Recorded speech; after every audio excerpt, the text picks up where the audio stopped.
Hello guys, how are you all? Fine, enthusiastic, ready to learn? Welcome back to Education Power YouTube channel. Today we are going to read about tense. So let's start it. First of all, we should know that what is tense. Tense क्या है? Tense किसे कहते हैं? इसका definition क्या है? Okay? तो देखिए, tense का जो आपका एग्जैक्ट मीनिंग है, टेंस का आपका एग्जैक्ट मीनिंग टाइम होता है. ठीक है, टेंस का आपका एग्जैक्ट मीनिंग टाइम होता है, जिसे आप समय कहते हैं. ठीक है, इसे हिंदी में आप काल कहते हैं. देखिए, काल का दो अर्थ होता है, एक होता है समय और एक होता है मृत्यु. पर यहाँ पे जो आपका टेंस है उसका अर्थ है काल. ठीक है, सो देखिए, सबसे पहले आप इसका डिफिनीशन देख लीजिए. सबसे पहले आप हिंदी का डिफिनीशन देखिए कि इसे आप हिंदी में कैसे डिफाइन करेंगे. देखिए, क्रिया के जिस रूप से किसी कार्य का करना या होना पाया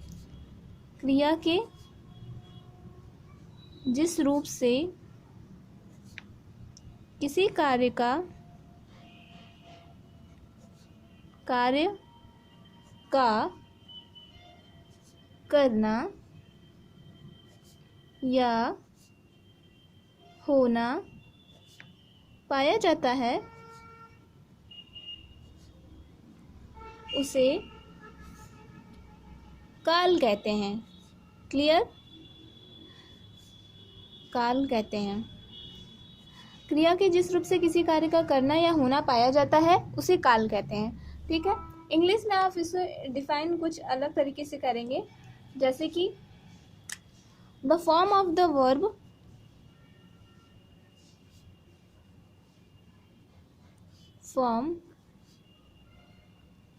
verb in which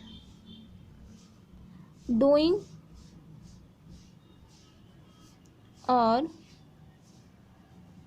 happening of an action is called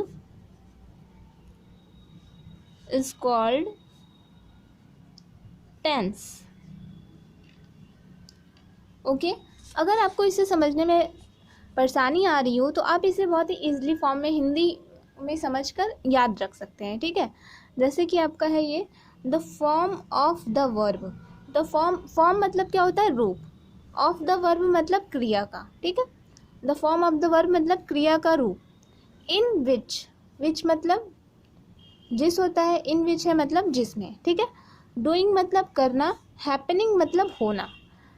doing मतलब करना, हैपनिंग मतलब होना, मतलब क्रिया का वह रूप जिसमें करना या होना, किसका करना या होना, ऑफ एन एक्शन, किसी क्रिया का करना या होना. ठीक है, इज फाउंड मतलब पाया जाता है, पाना. फाउंड का जो फर्स्ट फॉर्म होता है आपका वो फाइंड होता है, यहाँ पर ये सेकंड फॉर्म है. ठीक है, इज कॉल्ड टेंस, उसे टेंस कहते हैं. तो the form of the verb in which doing are happening of an action, क्रिया का वह रूप जिसमें किसी कार्य का करना या होना पाया जाता है, इज कॉल्ड टेंस, उसे टेंस कहते हैं. ठीक है, there are 3 types of tense. 3 types of tense. Okay, in English. So मैं आपको पहले डायग्राम के फॉर्म में इनके फॉर्म दिखा रही हूँ सो दैट आप इसे इजीली याद रख सकें. देखिए, यहाँ पे आपके जो हैं 3 टाइप्स मैंने शो किए हैं. पहला है आपका प्रेजेंट टेंस. ठीक है, दूसरा है पास्ट टेंस और तीसरा है आपका फ्यूचर टेंस. इस तरह से आप अपने नोट्स में डायग्राम के फॉर्म में बना सकते हैं, जिससे आपको ये याद रहे easily. Clear? Now these 3 tenses 1 2 3, these 3 tenses also have 4 parts. Means कि इन तीनों टेंस के भी 4 भाग होते हैं. ठीक है, अब इन चारों भागों को मैं आपको टेबल के फॉर्म में दिखाऊंगी, जिससे आप इसे इजीली याद रख सकें. ठीक है, देखिए, ये आपका टेंस है. टेंस के 3 पार्ट्स हैं, प्रेजेंट, पास्ट और फ्यूचर. फिर उसके बाद आपका इन तीनों के भी 4 पार्ट्स हैं। देखिए आपका जो प्रेजेंट टेंस का पहला पार्ट है वो है आपका प्रेजेंट इंडेफिनिट, ठीक है। फिर उसका आपका सेकंड पार्ट है जो है आपका प्रेजेंट कंटिन्यूअस, थर्ड है प्रेजेंट परफेक्ट, फोर्थ है प्रेजेंट परफेक्ट कंटिन्यूअस, ठीक। इसी तरह से आपका पास्ट टेंस में भी 4 पार्ट्स हैं और फ्यूचर टेंस में भी 4 पार्ट्स हैं। क्लियर। देखिए आप प्रेजेंट इंडेफिनिट टेंस को प्रेजेंट सिंपल टेंस भी कहते हैं, ठीक। प्रेजेंट कंटिन्यूअस टेंस को आप प्रेजेंट इम्परफेक्ट टेंस या प्रेजेंट प्रोग्रेसिव टेंस भी कहते हैं, ठीक है। इसी तरह से आप पास्ट कंटिन्यूअस और फ्यूचर कंटिन्यूअस को आप प्रोग्रेसिव या इम्परफेक्ट टेंस कह सकते हैं। क्लियर। सो अब हम लोग देखेंगे कि प्रेजेंट टेंस का आइडेंटिफिकेशन कैसे करेंगे। देखिए प्रेजेंट टेंस का कोई भी अगर सेंटेंस है तो उसमें आपको है, हूँ, इस तरह से है, इस तरह से आपको लास्ट में वर्ड मिलेंगे, ठीक है। तो सबसे पहले हम लोग प्रेजेंट टेंस का डेफिनेशन देख लेते हैं।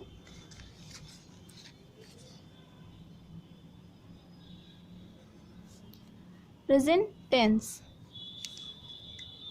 पहले आप हिंदी में डेफिनेशन देख लीजिए, फिर उसके बाद मैं आपको इंग्लिश में डेफिनेशन इसका बताऊंगी। ओके। देखिए वर्तमान समय में चल रही या आदतन की जाने वाली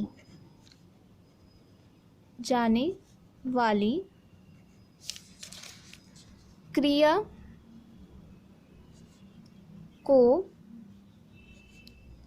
व्यक्त करने वाला काल या वर्तमान में या आम तौर पर मौजूद होने की स्थिति को वर्तमान काल कहा जाता है, ठीक है। एक बार रिपीट कर लीजिए आप इसे कि वर्तमान समय में चल रही या आतन की जाने वाली क्रिया को व्यक्त करने वाला काल या वर्तमान में या आमतौर पे मौजूद होने की स्थिति को वर्तमान काल कहा जाता है, ठीक है। अब इसका इंग्लिश देखेंगे कि इंग्लिश में आप इसे कैसे डिफाइन करेंगे। ओके, क्लियर है। मैं आपको इसे रिटन फॉर्म में शो कर रही हूँ और एक्सप्लेन कर दे रही हूँ। ओके, देखिए, अ tense expressing an action that is currently going on or habitually performed or a state that currently or generally exists called present tense. Okay, अब मैं आपको इसे हिंदी में समझा दे रही हूँ सो डैट आप इसे ईजिली याद रख सकें। देखिए, अ टेंस मतलब क्रिया, एक्सप्रेसिंग मतलब व्यक्त करता हो जो, एन एक्शन मतलब क्रिया, एन एक्शन मतलब एक क्रिया। यहाँ पे एन का यूज़ क्यों हुआ है? क्योंकि यहाँ पे वॉवेल है, ठीक है। वो ये वर्ड वॉवेल से स्टार्ट हो रहा है इसलिए इसके पहले हम एन का यूज़ किए। अगर ये कॉन्सोनेंट से स्टार्ट होता तो इसके पहले हम ए का यूज़ करते हैं। Clear. That is currently, that is मतलब जो है, करेंटली मतलब वर्तमान में चल रही। ओके, वर्तमान में। गोइंग ऑन मतलब चलना, जारी होना। और मतलब या हैबिचुअली मतलब आपका आदतन, जो आपका आदत के स्वरूप किया जाता है। हैबिचुअली मतलब जैसे कि आप देखेंगे कुत्ते अजनबी को देखकर भौंकने लगते हैं तो वो क्या है, उनका हैबिट है, तो वो उसे हैबिचुअली कर जाते हैं, ठीक है। परफॉर्म मतलब जो परफॉर्म किया गया हो। और अ स्टेट मतलब स्थिति, दैट करेंटली जो आपका हाल ही में, वर्तमान में, और मतलब या जनरली मतलब आम तौर पे, जनरली मतलब क्या होगा, आमतौर पे, ओके। एग्जिस्ट मतलब मौजूद हो। कार्ड प्रेजेंट टेंस, उसे प्रेजेंट टेंस कहते हैं। यानी अ टेंस एक्सप्रेसिंग एन एक्शन, वो टेंस जो एक क्रिया को व्यक्त कर रहा हो, that is currently going on, ऐसी क्रिया जो वर्तमान में चल रही हो। आर हैबिचुअली परफॉर्म्ड, या फिर वो आदतन की जाने वाली क्रिया हो। और अ स्टेट, या एक स्थिति, दैट करेंटली और जनरली एग्जिस्ट, जो हाल में या आमतौर पर मौजूद हो, उसे आप क्या कहेंगे, प्रेजेंट टेंस कहेंगे। Clear, okay. अब बात करते हैं कि इसकी आइडेंटिफिकेशन कैसे करेंगे। तो मैंने आपको बताया कि अगर आपको हैं इस तरह के कुछ सेंटेंसेस दिख रहे हैं तो आप उसे इजीली आइडेंटिफाई कर सकते हैं कि ये आपका प्रेजेंट टेंस में है। ठीक है, प्रेजेंट टेंस के आपके जो 4 पार्ट्स हैं, present indefinite, present continuous, present perfect और प्रेजेंट परफेक्ट कंटीन्यूअस। तो सबसे पहले हम लोग प्रेजेंट इंडेफिनिट के बारे में बात करते हैं। देखिए, जो आपका प्रेजेंट इंडेफिनिट सेंटेंस होता है, टेंस होता है, इन वाक्यों के अंत में, जिस वाक्य के अंत में ता है, ती है,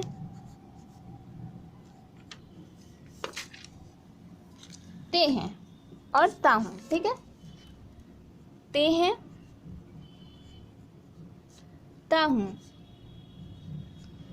इस तरह के वर्ड्स आते हैं, इसका मतलब है कि वो आपका प्रेजेंट इंडेफिनिट टेंस में है। ठीक है, उसका सिंपल आइडेंटिफिकेशन मैं आपको बताई हूँ, जो बहुत ही सिंपल आइडेंटिफिकेशन है, आप इस तरह से उसको याद रख सकते हैं। और अगर आपको प्रेजेंट टेंस का डिफिनेशन कुछ हार्ड लग रहा हो तो आप उसे इस तरह से याद रख सकते हैं कि वर्तमान काल के वाक्यों से कार्य के अभी हो रहे होने का ज्ञान होता है। The sentence of the present tense, sentence of the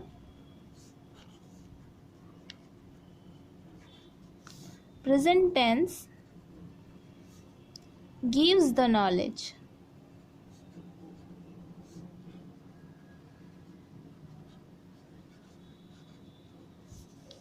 of the action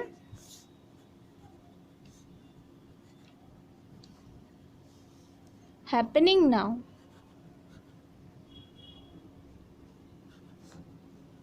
ठीक है, क्लियर है। जो प्रेजेंट टेंस का आपका जो सेंटेंस होता है वो अभी हो रहे कार्य का ज्ञान देता है। क्लियर, नाउ हम लोग प्रेजेंट इंडेफिनिट टेंस के बारे में 1 बाय 1 स्टेप बाय स्टेप करते जाएंगे। देखिए, present indefinite tense also have 4 type of sentences, 4 type of four types of sentences.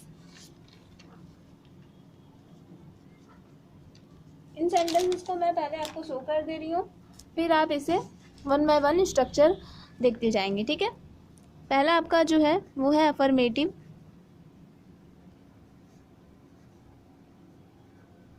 Affirmative sentence.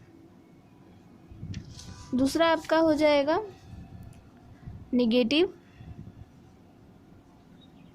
Sentence. तीसरा हो जाएगा आपका इंट्रीगेटिव,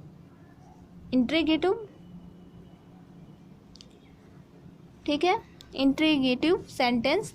चौथा जो है आपका वो interrogative and negative, interrogative and negative.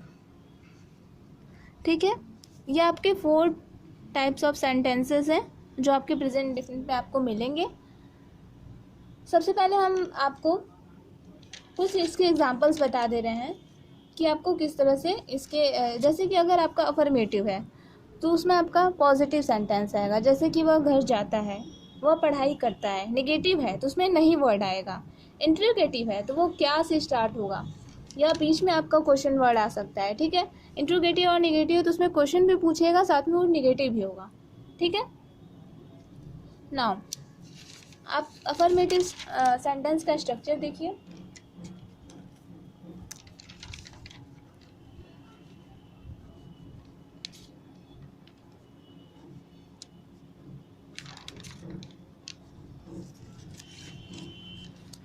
Affirmative sentence.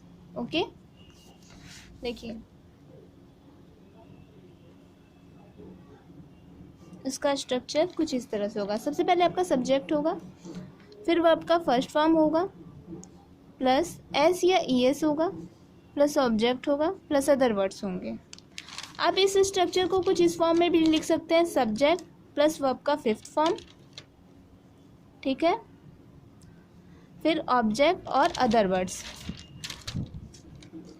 आप यहाँ पर फिफ्थ फॉर्म इसलिए लिखेंगे क्योंकि जब वर्ब के बेस फॉर्म में एस या एस हम लोग ऐड करते हैं तो उसे हम लोग वर्ब का फिफ्थ फॉर्म कहते हैं।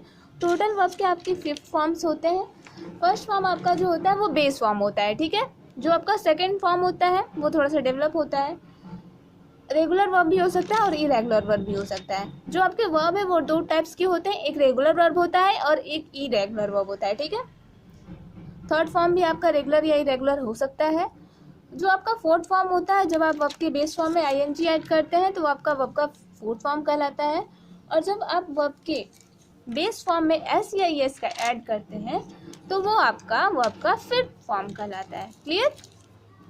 नाउ यहाँ पर एस या ई एस यूज़ करने के लिए कुछ रूल्स हैं जो आपको जानना चाहिए, तभी आप इस तरह के सेंटेंसेस को ट्रांसफॉर्म कर पाएंगे, ठीक है। तो देखिए, अगर आपका सब्जेक्ट सिंगुलर है, अगर आपका सब्जेक्ट सिंगुलर है, सिंगुलर सब्जेक्ट किसे कहते हैं? जब ही, शी, इट, एनी नेम और नाउन हो, ठीक है। एटीसी, एटीसी का फुल फॉर्म क्या होता है? एटसेट्रा, ठीक है। नाउन इज अ नेम और प्लेस और एनी एनिमल और एनीथिंग, ठीक है। और एस ई एस आप कब लगाते हैं? जब आपका सिंगुलर सब्जेक्ट हो, साथ ही में जब मुख्य क्रिया के अंत में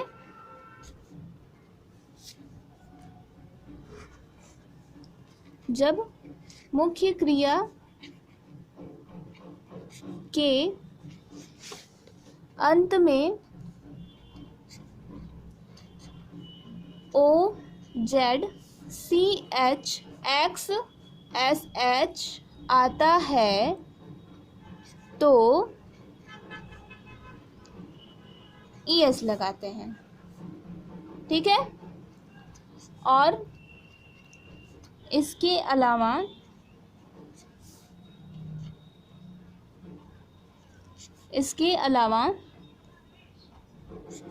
सब में एस लगाते हैं, ठीक है। सब में मतलब वर्ब के बेस फॉर्म में। अगर आपका O Z C H X S H नहीं आ रहा है तो आप वर्ब के बेस फॉर्म में एस लगाएंगे, ठीक। अब देखिए, आप अगर आपका प्लूरल सब्जेक्ट है, सब्जेक्ट आपका क्या है? प्लूरल है। प्लूरल सब्जेक्ट आपका क्या क्या होता है? You, we, they, etc, okay. I भी होता है आपका, आई भी आपका प्लूरल सब्जेक्ट है, ठीक है। आई, वी, यू, दे, इस तरह से कि अगर आपका सब्जेक्ट है तो वो आपका प्लूरल सब्जेक्ट है। और जब आपका प्लूरल सब्जेक्ट होगा तो आप उसमें एस या वर्ब के बेस फॉर्म में एस या ई एस नहीं लगाएंगे। वर्ब के फर्स्ट फॉर्म में अगर प्लूरल सब्जेक्ट है, ठीक है, तो एस या ई एस का यूज़ आप नहीं करेंगे। और अगर आपका सिंगुलर सब्जेक्ट है और आपका वर्ब का फर्स्ट फॉर्म है तो आप एस या ई एस का यूज़ करेंगे, ठीक है। क्लियर? अब देखिए, आपने अफर्मेटिव सेंटेंसेस के स्ट्रक्चर्स देखे, कुछ इस तरह से हैं। आइए अब इसके कुछ एग्जांपल्स देख लेते हैं।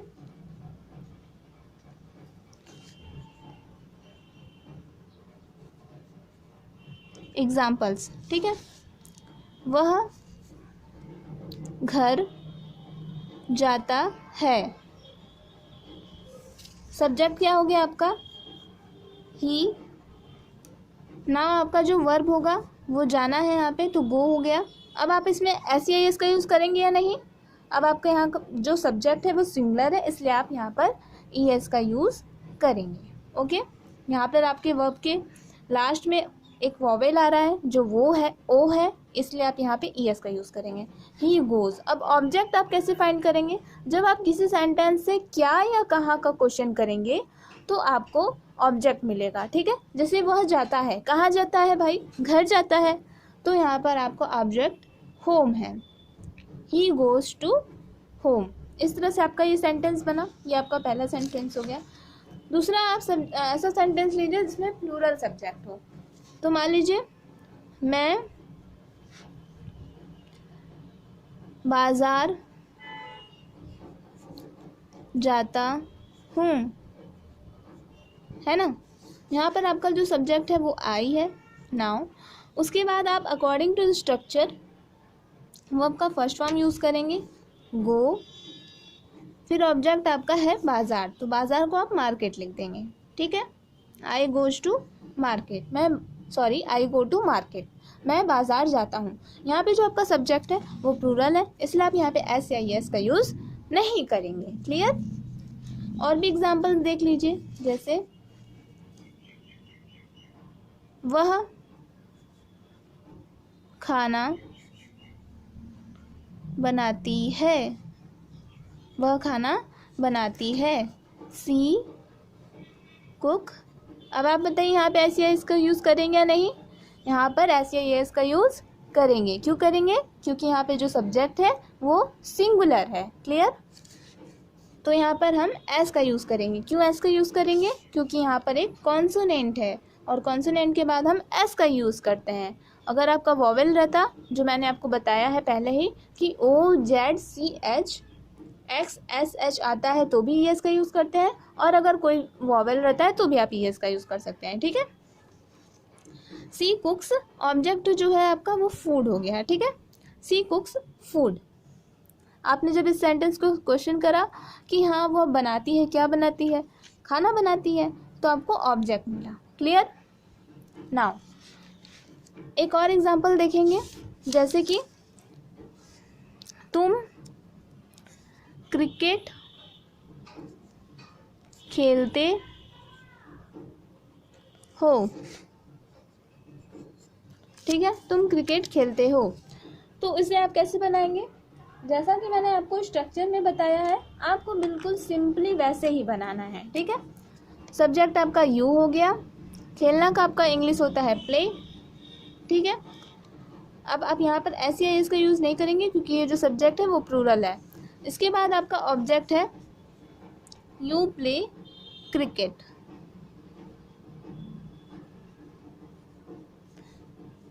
ठीक है।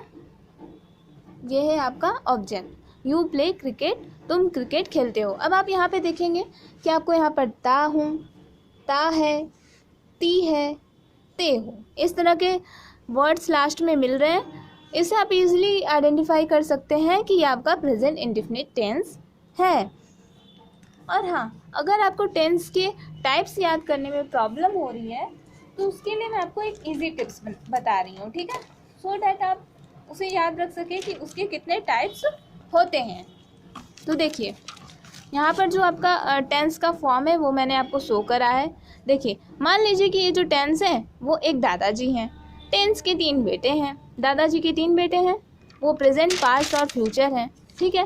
फिर इन तीनों बेटों के भी 4 बेटे हैं जो present indefinite, continuous, present perfect continuous के फॉर्म में है। और इसी तरह से मैंने आपको पहले ही बताया है कि ये जो पास्ट टेंस है, फ्यूचर टेंस, इनके भी 4 पार्ट्स हैं, तो ये चारों भी इसी तरह से बेटे हैं, ठीक है। याद रहेगा, ये दादाजी हैं, दादाजी के 3 बेटे हैं और इन तीनों बेटों के भी 4 बेटे हैं। क्लियर? अब हम लोग देखेंगे कि निगेटिव सेंटेंसेस कैसे बनाते हैं, ठीक है। निगेटिव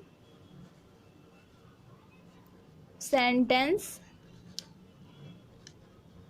कैसे बनाते हैं? देखिए, आपका जो निगेटिव सेंटेंस होता है उसे आप नकारात्मक वाक्य कहते हैं। हिंदी में क्या कहेंगे आप निगेटिव सेंटेंस को? नकारात्मक वाक्य कहते हैं। ठीक है, नकारात्मक वाक्य का स्ट्रक्चर कैसे होता है? नकारात्मक वाक्य का स्ट्रक्चर आपका कुछ इस तरह से होता है। सबसे पहले आपका सब्जेक्ट होता है, फिर उसके बाद आपका डू या डज जो आपका हेल्पिंग वर्ब है वो होता है। ठीक है, फिर उसके बाद आपका नॉट होता है, फिर उसके बाद आपका वर्ब का फर्स्ट फॉर्म होता है। ठीक है, फिर आपका ऑब्जेक्ट, फिर उसके बाद आपका अदर वर्ड हो गया। ठीक है, क्लियर है? सब्जेक्ट रहेगा पहले आपका, फिर हेल्पिंग वर्ब रहेगा जो इसमें डू या डज होता है, फिर उसके बाद आपका नॉट रहेगा, फिर वर्ब का फर्स्ट फॉर्म और फिर ऑब्जेक्ट और अदर वर्ड्स। क्लियर? देखिए कुछ एग्जांपल्स देखेंगे, जैसे तुम पढ़ाई नहीं करते हो। ठीक है, तुम पढ़ाई नहीं करते हो, ये है आपका इस तरह का एग्जाम्पल। यहाँ पर नहीं वर्ड आ रहा है। आइए देखते हैं कि हम लोग इसे कैसे बनाएंगे।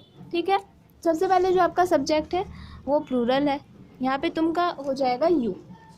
उसके बाद जो आपका हेल्पिंग वर्ब है यहाँ पर हम डू का यूज़ करेंगे। डू का यूज़ क्यों करेंगे? क्योंकि हमारा जो सब्जेक्ट है वो प्लूरल है। जब हमारा सब्जेक्ट प्लूरल होता है तो हम डू का यूज़ करते हैं, और जब सिंगुलर होता है तो डज का यूज़ करते हैं। अगर हमारा सब्जेक्ट प्लूरल है, ठीक है, प्लूरल मैंने आपको बताया कि आई, वी, यू, दे, ये सब अगर है तो आपका अगर इसका मतलब है कि आपका सब्जेक्ट प्लूरल है तो आप डू का यूज़ करेंगे। ठीक है, अगर आपका सब्जेक्ट है वो सिंगुलर है तो आप किसका यूज़ करेंगे? डज का यूज़ करेंगे। ठीक है, क्लियर है? देखिए आइए देखते हैं कि इसे कैसे बनाना है। तो आपने अकॉर्डिंग टू सब्जेक्ट डू का यूज़ करा, फिर उसके बाद आपको नॉट लगाना है, यू डू नॉट। उसके बाद आपको वर्ब का बेस फॉर्म लगाना है। वर्ब का बेस फॉर्म आपका यहाँ पर क्या है? पढ़ाई करना। तो पढ़ाई का आपका इंग्लिश मीनिंग होता है स्टडी, स्टडी हो गया आपका। ठीक है, यू डू नॉट स्टडी। अब यहाँ पर अगर हम इससे क्वेश्चन करें कि तुम कहाँ पढ़ाई नहीं करते हो, तो हमारा तो ऐसा कोई इसमें आंसर है नहीं, हमारा इसमें मेंशन ही नहीं किया गया कि ऑब्जेक्ट क्या है, तो हम इसे फुल स्टॉप लगा देंगे इसके बाद। अगर हमारा ऑब्जेक्ट होता तो हम ऑब्जेक्ट के बाद फुल स्टॉप लगा दें। क्लियर है? ओके, तो देखिए आपने देखा कि अगर प्लूरल है तो डू का यूज़, सिंगुलर है तो डज का यूज़। और भी एग्जांपल्स देख लेते हैं इसके।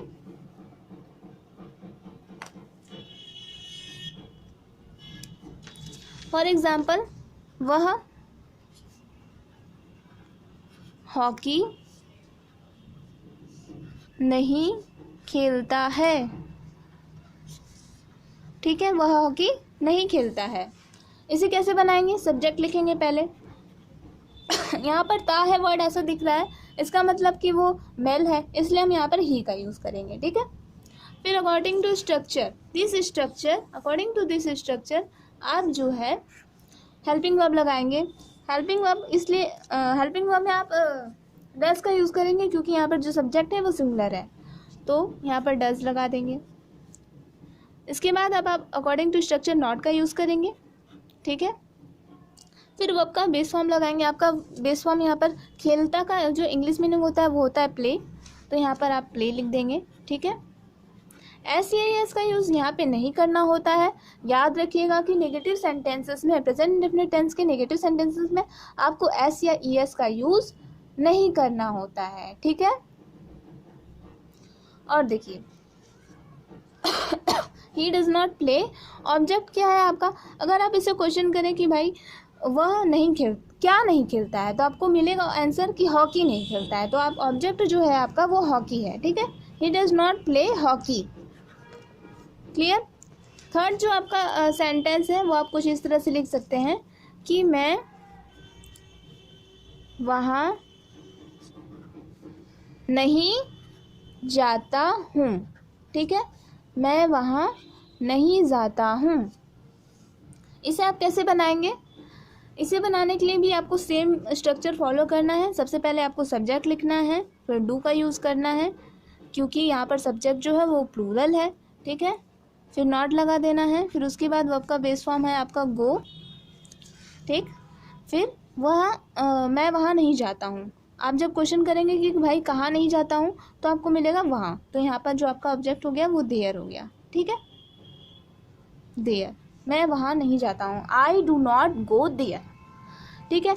नेगेटिव सेंटेंस में आपको कुछ स्पेशल कंडीशंस मिलेंगे, जैसे कि स्पेशल केसेस में आपका हो गया कभी नहीं वर्ड आना।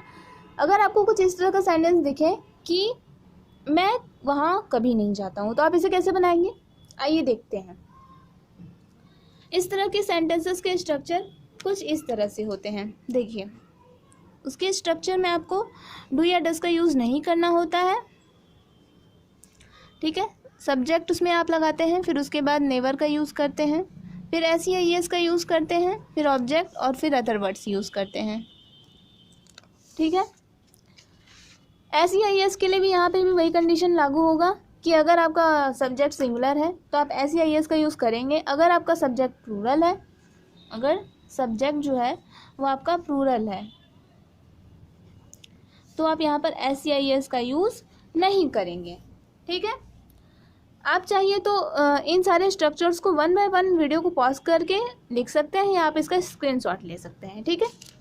आइए आगे देखते हैं, इसका एक एग्जांपल देखते हैं, जैसे कि मैं वहाँ कभी नहीं जाता हूँ, ठीक है। मैं वहाँ कभी नहीं जाता हूँ, तो इसे आप कैसे बनाएंगे, इसे भी आप सिंपली जैसे मैंने आपको स्ट्रक्चर बताया है उसके अकॉर्डिंग बनाएंगे। देखिए, सबसे पहले आपका सब्जेक्ट हो जाएगा आई, फिर आपको मैंने जैसा कि स्ट्रक्चर में बताया कि आपको सब्जेक्ट के बाद नेवर का यूज़ करना है, तो आप यहाँ पर नेवर का यूज़ करेंगे, नेवर, ठीक है। फिर सब नेवर के बाद आपको एस या एस का यूज़ करना था, पर कब, जब आपका सब्जेक्ट सिंगुलर हो, ठीक है। तो आपका यहाँ पर जो सब्जेक्ट है वो प्लूरल है, तो इसलिए आप यहाँ पर एस या एस का यूज़ नहीं करेंगे। फिर आप अकॉर्डिंग टू स्ट्रक्चर आप ऑब्जेक्ट का यूज़ कर लेंगे। ऑब्जेक्ट आपका हो जाएगा यहाँ पर, देखिए आपका इसमें एक चीज़ छूट गया है, सब्जेक्ट था आपका, ठीक है, नेवर भी था यहाँ पर, ठीक। फिर नेवर के बाद जो है आपका वर्ब का फर्स्ट फॉर्म यूज़ करना था आपको, नेवर के बाद आपका वर्ब का फर्स्ट फॉर्म रहेगा, फिर आपका एस या एस होगा, ठीक है। तो आप यहाँ पर नेवर के बाद वर्ब का फर्स्ट फॉर्म आपका यहाँ पर जाना है, तो नेवर हो के बाद गो हो गया, ठीक है। एस या एस का यूज़ नहीं करना है, ऑब्जेक्ट में आपका वहाँ है, तो वहाँ का होता है आपका English meaning there. I never go to there, मैं वहाँ कभी नहीं जाता हूँ। इसी तरह के और भी एग्जाम्पल्स देख लेते हैं, जैसे कि वह गाना कभी नहीं गाती है,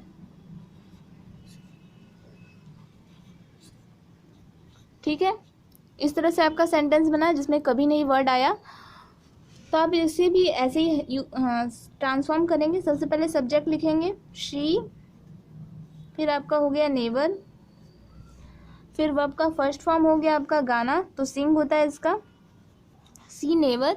अब देखिए यहाँ पे जो आपका सब्जेक्ट है वो सिंगुलर है, तो सिंगुलर में आप एस या एस का यूज़ करेंगे। हमने आपको बताया था ना इस स्ट्रक्चर में कि आपको वर्ब के फर्स्ट फॉर्म के बाद एस या एस का यूज़ करना है, लेकिन कब, जब आपका सब्जेक्ट सिंगुलर हो, तो आप यहाँ पर एस का यूज़ करेंगे। सी नेवर सिंग्स, ऑब्जेक्ट में आप क्वेश्चन करेंगे कि भाई क्या नहीं गाती है, गाना नहीं गाती है, तो आपका जो ऑब्जेक्ट है वो सॉन्ग है, तो सी नेवर सिंग्स अ सॉन्ग, वह गाना कभी नहीं गाती है। आपका ये सेंटेंस कंप्लीट हो गया।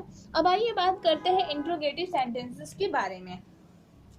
हम लोग बात करने वाले हैं interrogative sentences. Interrogative sentences, okay. देखिए इसका इंट्रोगेटिव सेंटेंसेस को आप हिंदी में प्रश्नवाचक वाक्य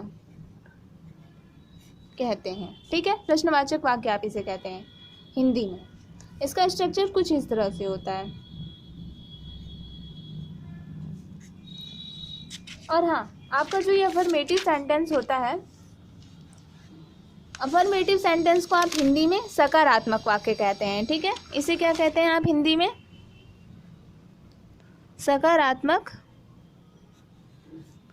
वाक्य कहते हैं। ठीक है, अफर्मेटिव को आप सकारात्मक वाक्य कहेंगे, निगेटिव को आप नकारात्मक वाक्य कहेंगे। ये देखिए, निगेटिव को नकारात्मक, और आपका इंट्रोगेटिव सेंटेंस होगा तो आप उसे प्रश्नवाचक वाक्य कहेंगे। स्ट्रक्चर में आपका इसमें हेल्पिंग वर्ब पहले आ जाता है। हेल्पिंग वर्ब अभी आपका यहाँ पर वही रहेगा, डू या डज। ठीक है, फिर उसके बाद आपका सब्जेक्ट होता है, फिर वर्ब का बेस फॉर्म होता है जिसे आप मेन वर्ब का फर्स्ट फॉर्म भी कह सकते हैं, वर्ब का भी फर्स्ट फॉर्म कह सकते हैं, फिर आपका ऑब्जेक्ट प्लस अदर वर्ड।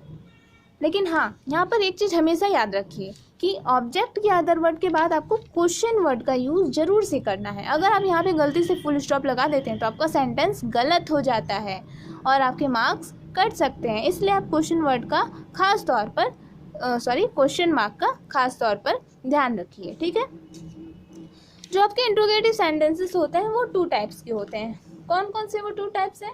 सबसे पहला जो टाइप होता है आपका, वो हेल्पिंग वर्ब से स्टार्ट होने वाला होता है। ठीक है, एक होता है जो आपका हेल्पिंग वर्ब से स्टार्ट होता है, और जो आपका दूसरा होता है वो WH वर्ड से स्टार्ट होता है।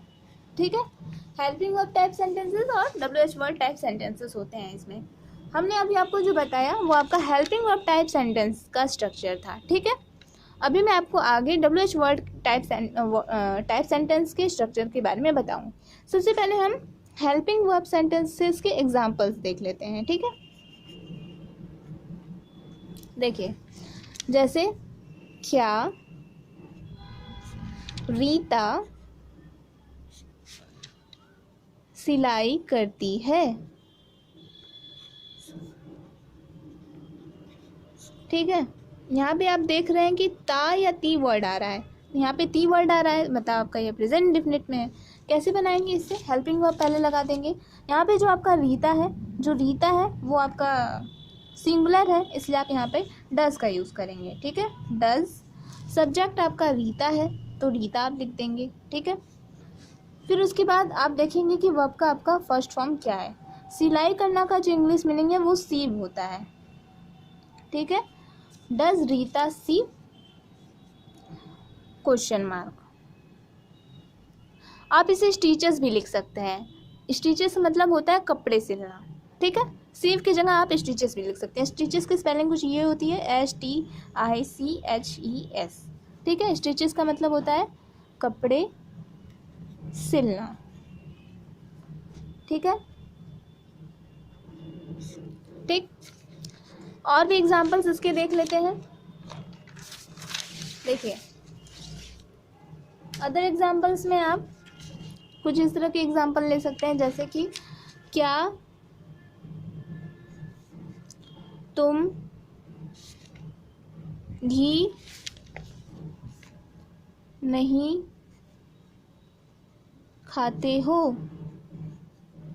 ठीक है, इसमें आप देख रहे हैं कि आपका जो सब्जेक्ट है वो प्लूरल है, तो आप यहाँ पे डू का यूज़ करेंगे। हेल्पिंग वर्ब आपका डू हो जाएगा, फिर सब्जेक्ट हो जाएगा आपका यू, डू यू, फिर आपको वर्ब का बेस फॉर्म यूज़ करना है। तो खाना का होता है आपका इट, डू। देखिए, आपका यहाँ पे नहीं वर्ड आ रहा है, आप इस नहीं वर्ड को काट दीजिए, क्योंकि मैं आपको इंट्रोगेटिव एंड नेगेटिव सेंटेंस में बताऊंगी कि नहीं का यूज़ किस तरह से करते हैं। ठीक है, क्या तुम घी खाते हो, do you it clarified butter question mark. Question mark का हमेशा ध्यान रखिएगा, नहीं तो आपका सेंटेंस गलत हो सकता है। ठीक है, आपने इसके एग्जांपल्स देखे। अब उसके बाद हेल्पिंग जो WH टाइप वर्ड होते हैं उनके एग्जांपल्स देखते हैं। WH word type sentences.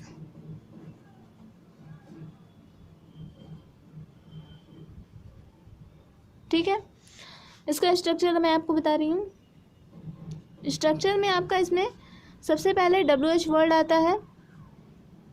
ठीक है, फिर उसके बाद का जो स्ट्रक्चर होता है वो एकदम सेम एज इट इज़ होता है बस उसमें आपको WH वर्ड यूज़ करना है। उसके बाद का स्ट्रक्चर आपका सेम रहेगा। WH वर्ड के बाद आपका हेल्पिंग वर्ब डू या डज हो जाएगा, फिर उसके बाद आपका हो जाएगा सब्जेक्ट, फिर वर्ब का फर्स्ट फॉर्म, फिर ऑब्जेक्ट, फिर अदर वर्ड्स, ठीक है। उसके बाद आपका क्वेश्चन मार्क हो जाएगा। मैं आपको एक सेंटेंस दिखा रही हूँ, जैसे तुम स्कूल कब जाते हो, ठीक है। इसके बाद आपका क्वेश्चन मार्क है। तो यहाँ पर जो आप देख रहे हैं, आपका जो क्वेश्चन वर्ड है वो सेंटेंस के मिड में आ रहा है, बीच में आ रहा है। तो आप सबसे पहले इसमें WH वर्ड को लिखेंगे। आपका जो WH वर्ड है यहाँ पर कब का इंग्लिश मीनिंग होता है, व्हेन। तो व्हेन। हेल्पिंग वर्ब आपका है डू, ठीक है। सब्जेक्ट है आपका यू, वर्ब का बेस फॉर्म आपका गो है। उसके बाद आप टू का यूज़ करेंगे। ऑब्जेक्ट आपका स्कूल है। When do you go to school, तुम स्कूल कब जाते हो। यह आपका इस तरह का सेंटेंस था। अब दूसरा आप सेंटेंस देख सकते हैं, जैसे कि तुम कहाँ रहते हो, ठीक है। तुम कहाँ रहते हो, इसमें आपका जो क्वेश्चन वर्ड है वो कहाँ है। कहाँ को आप इंग्लिश में वेयर बोलते हैं, तो वेयर आपका पहले आ जाएगा। फिर आपका हेल्पिंग वर्ब आ जाएगा डू, फिर सब्जेक्ट हो जाएगा आपका यू, और वर्ब का फर्स्ट फॉर्म हो गया ली, फिर क्वेश्चन मार्क आ गया। अभी आपने जो एग्जांपल्स देखे वो आपके एग्जांपल्स किस में थे, प्लूरल सब्जेक्ट वाले थे। अगर आप सिंगुलर सब्जेक्ट वाले एग्जांपल्स देखें तो वो आप कुछ इस तरह से देख सकते हैं। क्या वह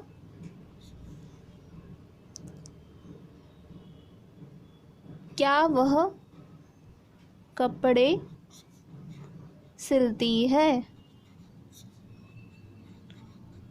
ठीक है। इसके अलावा आप और भी बहुत सारे एग्जांपल्स ले सकते हैं। तो यहाँ पर सब्जेक्ट जो है आपका सिंगुलर है, इसलिए आप डस का यूज़ कर देंगे। फिर यहाँ पे वह सिलती है, मतलब फीमेल का मेंशन हो रहा है, तो आप यहाँ पे सी लिखते हैं, ठीक है। हेल्पिंग वर्ब सब्जेक्ट, फिर उसके बाद आप देखिए इसमें आपका कुछ गलत हो गया है। वह कपड़े क्यों सिलती है, आप इस तरह से लिखिए, क्योंकि ये जो आपका है ये हेल्पिंग वर्ब वाला हो जाएगा। इस जो मैं आपको ये क्यों बीच में लिख के बता रही हूँ वो आपका WH वर्ड वाला है, ठीक है। तो यहाँ पर आप वाई पहले लिख देंगे, और ये जो आपका डी है वो स्मॉल हो जाएगा, ठीक है। Why does she stitches clothes, वो कपड़े क्यों सिलती है, क्लियर। इसके बाद हम बात करेंगे इंट्रोगेटिव एंड निगेटिव सेंटेंसेस की, ठीक है। इंट्रोगेटिव और निगेटिव में आपका क्या होता है कि उसमें इस तरह के सेंटेंसेस तो रहेंगे ही रहेंगे, उसके साथ ही साथ, अच्छा हाँ, मैं आपको एक इम्पॉर्टेंट चीज़ बता दे रही हूँ कि जो आपके WH टाइप सेंटेंसेस होते हैं, WH टाइप वर्ड्स होते हैं, वो कौन कौन से हैं, ठीक है। WH टाइप वर्ड में आपका व्हेन आता है, हूँ आता है, वाई आता है, वेयर आता है, हाउ आता है, विच आता है, वोज आता है, ठीक है, वोम आता है, और वॉट आता है। इस तरह के कुछ आपके वर्ड्स आते हैं। वेयर हो गया, हाउ हो गया, हाउ, वेयर, वाई, हूँ, इस तरह से, ठीक है। व्हेन का मतलब होता है आपका कब, हूँ का मतलब होता है कौन, वाई का मतलब होता है क्यों, वेयर का मतलब होता है कहाँ, हाउ का मतलब होता है कैसे, विच का मतलब होता है कौन सा, वोस का मतलब होता है किसका, वो मतलब किसको, व्हाट मतलब क्या, क्लियर। आगे हम देखेंगे इंट्रोगेटिव एंड निगेटिव सेंटेंसेस के बारे में। तो देखिए आपका जो इंट्रोगेटिव और नेगेटिव सेंटेंसेस होते हैं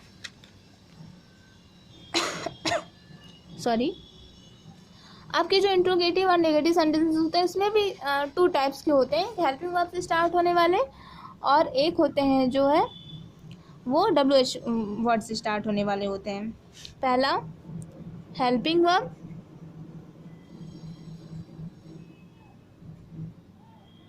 दूसरा WH वर्ड टाइप, ठीक है। हेल्पिंग वर्ब का मैं आपको स्ट्रक्चर बता रही हूँ कि हेल्पिंग वर्ब का स्ट्रक्चर किस तरह से होता है। हेल्पिंग वर्ब वाले में आपको सबसे पहले उसी तरह से आपको स्ट्रक्चर करना रहता है, बस इसमें आपको नॉट का यूज़ कर लेना रहता है, ठीक है।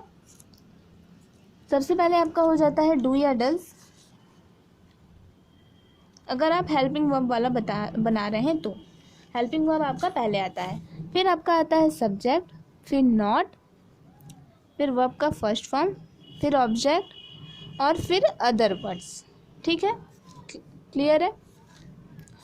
फिर उसके बाद अगर आप WH वर्ड वाले बता रहे हैं तो इस तरह से होगा कुछ।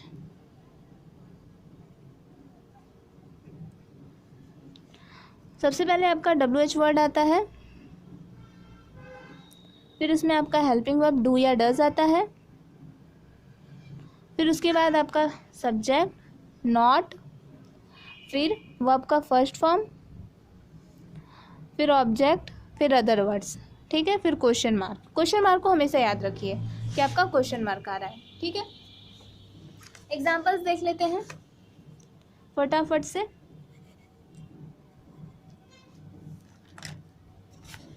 देखिए, अगर आपका हेल्पिंग वर्ब वाला टाइप सेंटेंस है तो आप कैसे बनाएंगे। एग्जाम्पल, क्या वह खाना नहीं खाती है। ठीक है, इस तरह से आपका मान लीजिए कुछ है एग्जाम्पल। इसमें आप देख रहे हैं कि क्वेश्चन वर्ड भी आ रहा है, नहीं का भी यूज़ हो रहा है। अगर क्वेश्चन वर्ड पहले आ रहा है तो इसका मतलब वो आपका हेल्पिंग वर्ब से बनेगा। अगर क्वेश्चन वर्ड मिड में आ रहा है सेंटेंस के तो आपका मतलब उसका मतलब होता है कि आपका WH वर्ड वाला टाइप सेंटेंस है।